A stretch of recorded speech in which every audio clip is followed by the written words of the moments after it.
Hello guys, today I'm gonna show you how you can manage the sensitivity of the Fluff filter indicator in the dryer Miele. So in the first step we have to open the user mode, so hold the start button and close the doors. In the same time, now hold the button until you see it fully lights up.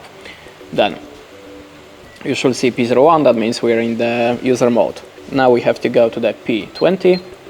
This is a level of the Fluff filter indicator. Then click on the start, and in the default mode you should see the 02. This is a normal Fluff filter sensitivity.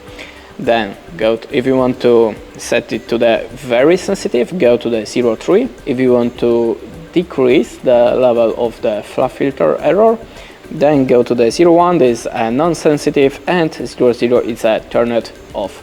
Decide yourself and click on the start to accept your choice. Now just reboot your device. Thanks for watching, leave us a like or a comment, and goodbye.